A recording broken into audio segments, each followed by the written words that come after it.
Push in ভারতের বৈরী আচরণ শীর্ষক পোস্ট এডিটোরিয়ালটি লিখেছেন রাজনৈতিক বিশ্লেষক আব্দুল লতিফ মাসুম। ভারতের সাবেক পররাষ্ট্রমন্ত্রী সুষমা স্বরাজ বলেছিলেন, পার্সি পেহেলে লেকিন বাংলাদেশ সবসে পেহেলে। ভারত যে প্রতিবেশী দেশগুলোকে সর্বোচ্চ অগ্রাধিকার দেয় তিনি তা বোঝাতে চেয়েছেন। আবার প্রতিবেশী দেশগুলোর মধ্যে বাংলাদেশকে সবচেয়ে নিকটবর্তী মনে করেন এবং সর্বোচ্চ অগ্রাধিকার দিতে চান তা বোঝাতে চেয়েছেন। কিন্তু বাস্তবে আমরা কি দেখছি? তাদের কথা ও কাজের মধ্যে কোনো মিল নেই। নীতিগতভাবে উচ্চারিত শব্দাবলী কূটনৈতিক ভাষায় যথার্থ, কিন্তু কার্যত প্রতিটি প্রতিবেশীকে প্রথম থেকেই তাড়িয়ে বেড়াচ্ছেন তারা। পাকিস্তান তাদের চিরশত্রু। যুদ্ধ উন্মাদনায় পাক ভারত সীমান্ত উত্তেজিত থাকে সবসময়। এই অঞ্চলের আরেকটি হিন্দু প্রধান দেশ নেপাল দেশটিকে ভারত করায়ত্ত করতে চায় সব দিক দিয়ে। এজন্য সেখানে ভারত বৈরিতা তুঙ্গে। শ্রীলঙ্কাকে সুকৌশলে নিয়ন্ত্রণ করার জন্য তামিল বিদ্রোহীদের বরাবরই অস্ত্র দিয়েছে ভারত। আবার উল্টোপাল্টা করতে গিয়ে তামিলদের হাতে প্রাণ দিয়েছেন রাজীব গান্ধী। শ্রীলঙ্কা জাতীয় নিরাপত্তা ও অর্থনৈতিক সংকটে এখন চীনের দ্বারস্থ। সেখানে ভারত বৈরী সরকার বর্তমান। ভুটানের অবস্থান ভারতের কাছে করদ রাজ্যের মতো। মালদ্বীপ থেকে সেনা প্রত্যাহার করতে বাধ্য হয়েছে ভারত। সেখানকার শাসন কর্তৃত্ব ভারত বিরোধী। একে একে নিভিছে দেউটি। বাকি ছিল বাংলাদেশ। ছলে বলে কলে কৌশলে আওয়ামী শাসন টিকিয়ে রেখেছিল তারা। এরকম প্রকাশ্য ও নগ্নভাবে বাংলাদেশের সাহসী জনগণ দ্বিতীয়বারের জন্য স্বাধীন করেছে বাংলাদেশ। পলায়ন করেছেন শেখ হাসিনা প্রভু দেশে। তাহলে দেখা যাচ্ছে সুষমা স্বরাজ উচ্চারিত বাক্যাবলী সত্য, তবে বিপরীত অর্থে। বাক্যটা এভাবে বলা যায়, পার্সি পেহেলে बांस देने के लिए लेकिन बांग्लादेश को सबसे बड़ा बांस देने के लिए। পররাষ্ট্র নীতি নির্ণীত হয় জনগণের জন্য। যথার্থ পররাষ্ট্র নীতিতে অভ্যন্তরীণ উপাদানটি গুরুত্বপূর্ণ। পররাষ্ট্র নীতি অতি অবশ্যই জনগণের আশা আকাঙ্ক্ষার অনুবর্তী হয়। হাসিনা সরকার তলে তলে ইসরায়েলের সঙ্গে গোপন সম্পর্ক রেখে ক্ষমতায় থাকার কৌশলগত ও তথ্যগত সুবিধা নিয়েছে। বিরোধীদের দমন করার জন্য তাদের পেগাসাস ব্যবহার করেছে। পাসপোর্ট থেকে ইসরায়েলের প্রতি আরোপিত নিষেধাজ্ঞা তুলে নিয়েছে। কিন্তু ফিলিস্তিনের জনগণের জন্য কুমির অশ্রু বর্ষণ করেছে। সংখ্যাগরিষ্ঠ জনগণকে তুষ্ট করার জন্য এই দ্বৈত নীতি অবলম্বন করেছে আওয়ামী লীগ সরকার। জাতীয় স্বার্থের পরিবর্তে ক্ষমতার স্বার্থকে সর্বোচ্চ অগ্রাধিকার দিয়েছে। শেখ হাসিনা বলেছিলেন তারা ভারতকে এত কিছু দিয়েছেন যে চিরকালই তারা মনে রাখবে। সত্যিই তারা মনে রেখেছে। এখন শেখ হাসিনা পলায়নের পর বাংলাদেশের কোটি কোটি মানুষের মৈত্রী ও ভালোবাসার পরিবর্তে তারা একমাত্র শেখ হাসিনা ও আওয়ামী প্রীতির নগ্ন নমুনা প্রদর্শন করছে। 2024 সালের গণ অভ্যুত্থানের পর বাংলাদেশে ভারত বিরোধী মনোভাব চরমে পৌঁছে। বিগত 15 বছরে আওয়ামী লীগ সরকারকে ক্ষমতায় রাখার জন্য তারা সবকিছু করেছে। সেই সুযোগে হাসিনা সরকার বাংলাদেশের মানুষের উপর অবর্ণনীয় অন্যায়, অত্যাচার, নিপীড়ন, নির্যাতন ও গুম খুন করেছে।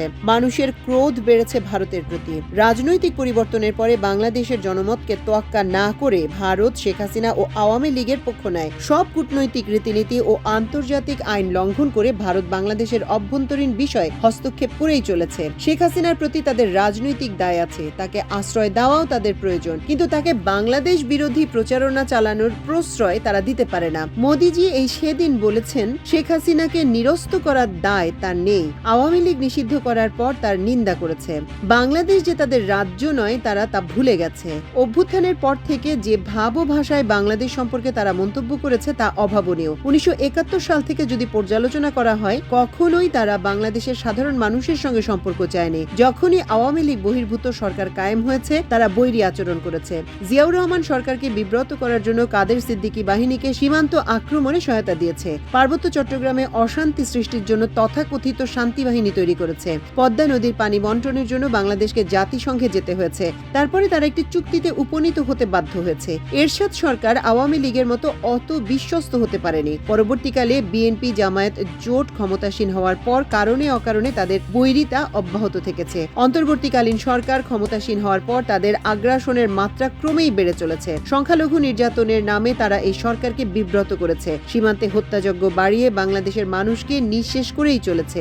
নেপালের সঙ্গে ট্রান্সশিপমেন্ট বাতিল করেছে। ব্যবসা বাণিজ্যের ক্ষেত্রে মন্দা দেখা দিয়েছে। চিকিৎসার জন্য ভিসাও দিতে তারা দ্বিধাদ্বন্দ্ব করেছে। অবশেষে তাদের নগ্ন বৈরিতার প্রমাণ মিলেছে পুশিনে। যখন কোনো দেশের কর্তৃপক্ষ বা নিরাপত্তা বাহিনী জোর করে একদল লোককে তাদের সীমান্ত পেরিয়ে অন্য দেশের ভূখণ্ডে ঠেলে দেয়, দেয় তখন তাকে পুশিন বলে। এটি সাধারণত সেই দেশের কর্তৃপক্ষের ইচ্ছার বিরুদ্ধে বা যথাযথ প্রক্রিয়া অনুসরণ না করে করা হয়। যাদের পুশিন করা হয় তাদের উপযুক্ত কাগজপত্র ব্যতি রেখেই পাঠানো হয়। পুশিনের নেতিবাচক বৈশিষ্ট্য 5টি: জোরপূর্বক স্থানান্তর, 2 যে দেশে পাঠানো হয় সেই দেশের রাষ্ট্র সরকারের সম্মতির অভাব, 3 সার্বভৌমত্বের প্রতি চ্যালেঞ্জ, 4 মানবাধিকার লঙ্ঘন এবং 5 পারস্পরিক সম্পর্কের অবনতি। সাম্প্রতিক সময়ে ভারতের সীমান্ত রক্ষী বাহিনী বিএসএফ বাংলাদেশের বিভিন্ন সীমান্তে জোর করে অনেক মানুষকে ঠেলে দিচ্ছে। ভারতীয়রা কোনো রকম আনুষ্ঠানিক ঘোষণা বা অবহিতকরণ ব্যতি রেখেই এই পুশিন করছে। তারা বলছে সীমান্তে ঠেলে দেওয়া এসব লোকেরা বাংলাদেশি নাগরিক, অথচ তাদের মধ্যে ভারতীয় নাগরিক ও রোহিঙ্গা শরণার্থী রয়েছে।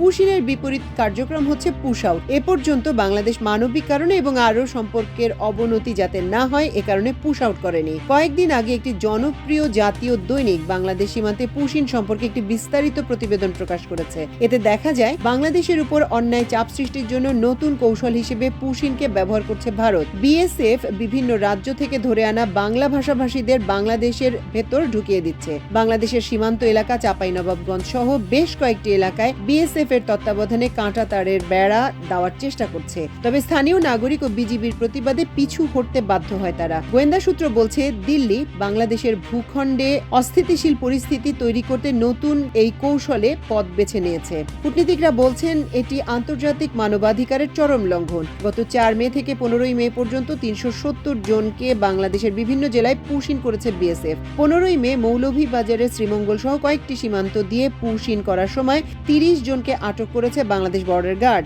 বিএসএফ অমানবিকভাবে জনবসতি নেই এমন সব জায়গায় পুশিন করছে। প্রকাশিত তথ্যে জানা যায় এসব লোকের 20-25 বছর আগে ভারতে গিয়েছে। তাদের অনেকেরই ভারতের নাগরিকত্বের প্রমাণপত্র আছে। ভারতের পুলিশ ও বিএসএফ সেগুলো রেখে দিয়ে তাদের বাংলাদেশে পাঠাচ্ছে।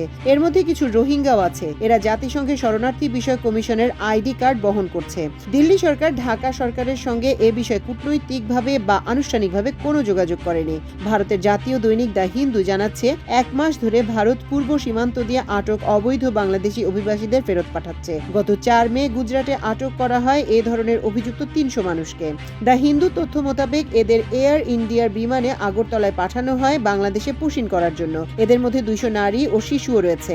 গত 26 এপ্রিল গুজরাট পুলিশ আহমেদাবাদ ও সুরাট থেকে 1000-এরও বেশি সন্দেহভাজন বাংলা ভাষাভাষী ব্যক্তিকে আটক করে। গত 14 মে রাজস্থানের আইন ও সংসদ বিষয়ক মন্ত্রী যোগরাম প্যাটেল জয়পুরে বলেছেন রাজ্যের বিভিন্ন স্থানে বসবাসকারী 1000 সন্দেহভাজন বাংলাদেশি নাগরিককে চিহ্নিত করা হয়েছে। প্যাটেল আরও বলেছেন এ প্রক্রিয়া অব্যাহত থাকবে। এর আগে 10 মে আসামের মুখ্যমন্ত্রী হেমন্ত বিশ্ব শর্মা গুয়াহাটিতে বলেছিলেন সরকার অনুপ্রবেশ রোধে এ ব্যবস্থা নিচ্ছে। উল্লেখ্য আসামে বিজেপি সরকার শুরুতে 20 লাখ মুসলমানকে বিদেশি বলে চিহ্নিত করে। এর আগের বছরগুলোয় বিশেষ করে 2019 সালে এরকম বেশ কিছু ব্যক্তিকে বাংলাদেশে জোর করে পাঠানো হয়। সে সময় দিল্লি সরকারের অনুগত পররাষ্ট্রমন্ত্রী আব্দুল মোমেন বলেছিলেন তিনি কিছুই জানেন না। বাংলাদেশের পররাষ্ট্র মন্ত্রণালয় গত 8 মে ভারতকে এর প্রতিবাদে একটি চিঠি পাঠিয়েছে। সেখানে নয়াদিল্লিকে প্রতিষ্ঠিত প্রত্যাবাসন ব্যবস্থা মেনে চলার আহ্বান জানানো হয়। শেষ খবর পাওয়া পর্যন্ত ভারতের পররাষ্ট্র মন্ত্রণালয় এ বিষয়ে কোনো মন্তব্য করেনি। 2024 সালের আগস্টে বাংলাদেশে আওয়ামী লীগ সরকারের পতনের পর ভারতের কেন্দ্রীয় সরকারের নির্দেশে বিভিন্ন রাজ্য থেকে তথাকথিত অবৈধ বসবাসকারী বাংলাদেশিদের বিরুদ্ধে অভিযান শুরু করা হয়। গত 22 এপ্রিল পাকিস্তানের সঙ্গে যুদ্ধের প্রাক্কালে পেহেলগামে সন্ত্রাসী হামলার পর এই প্রক্রিয়া আরো জোরদার করা হয়েছে বলে ভারতে প্রকাশিত খবরে জানা গেছে। স্পষ্টতই বোঝা যাচ্ছে বর্তমান বাংলাদেশ সরকারকে বিপদে ফেলার জন্য তারা এসব করছে। একটি কূটনৈতিক সূত্র বলছে ভারত মিয়ানমার একই পন্থায় এগুচ্ছে। মিয়ানমার যেমন নির্যাতন নিপীড়নের পর হত্যাযজ্ঞ চালিয়ে মুসলমান রোহিঙ্গাদের বাংলাদেশে প্রবেশ করাচ্ছে, ঠিক একই পন্থায় ভারত বাংলাদেশে পুশিন করছে।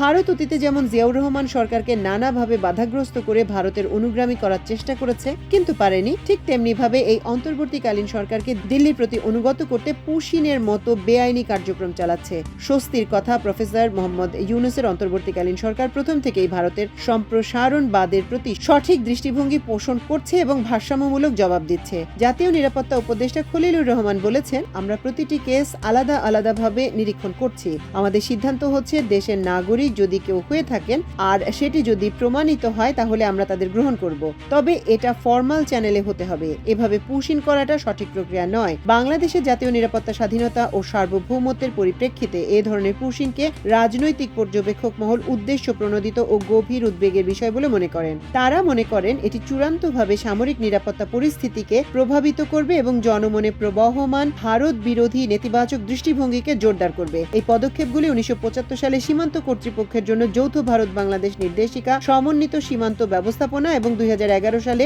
সম্মত বিজিবি বিএসএফ এর মহাপরিচালক পর্যায়ে বৈঠকে নেওয়ার সিদ্ধান্ত পরিপন্থী। কবি ও চিন্তক ফরহাদ মজহার মনে করেন, এখন যুদ্ধ ও সাম্প্রদায়িক বিদ্বেষের পরিবেশে কোনো না কোনো বর্ডারে একটা সংঘর্ষ তারা লাগাতে চায়। সেই চেষ্টা তারা করছে। বাংলাদেশের অন্তর্বর্তীকালীন সরকারের উচিত বিষয়টিকে সর্বোচ্চ অগ্রাধিকার দেওয়া এবং বাংলাদেশের জাতীয় নিরাপত্তা সংশ্লিষ্ট সবার সঙ্গে বৈঠকের মাধ্যমে আশু করণীয় নির্ধারণ করা। প্রয়োজনে বিষয়টি জাতিসংঘে উত্থাপন করা যেতে পারে। পর্যবেক্ষক মহল আরো মনে করেন, পুশিনের মতো আরো নানা ধরনের বিষয় হয়তো অন্তর্বর্তীকালীন সরকারের জন্য অপেক্ষা করছে। তবে বাংলাদেশের জনগণ, বিশেষ করে 24-এর বিপ্লবী প্রজন্ম দেশের স্বাধীনতার সার্বভৌমত্বের পাহারাদের হিসেবে কাজ করবে যতদিন বাংলাদেশ পরাস্ত হবে না ততদিন।